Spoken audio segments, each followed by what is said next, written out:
First, we will grid the water depth data. Select the water depths database. Open the Grid and Image menu. Select the Gridding submenu and click on the Grid Data option.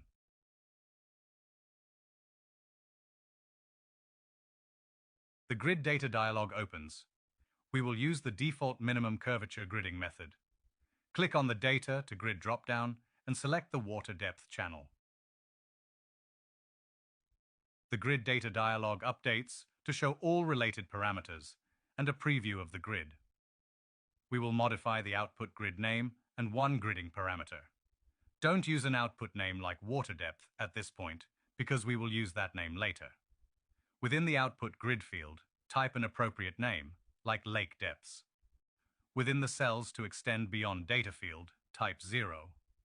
This ensures that the output grid does not extend beyond the extents of each lake. Click OK. The grid is displayed in the project. We can now merge this with our contact with air grid to make the top of rock grid. Open the gravity menu, select the terrain correction submenu, and select the Merge DEM and bathymetry option.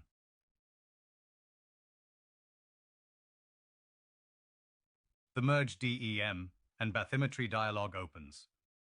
For the DEM grid, click the drop-down and select the contact with air grid from the list. For the bathymetry grid, click on the drop-down and select the water depth grid from the list. Within the output grid field, type top of rock. For the output size, click on the drop-down and select DEM from the list.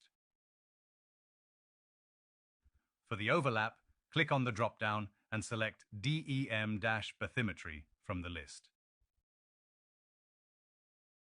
These parameters ensure that the output grid is the same extent as the contact with air grid, and that the water depths, bathymetry, are subtracted from the contact with air, DEM grid. Click OK. The top of rock grid is created and displayed in the project.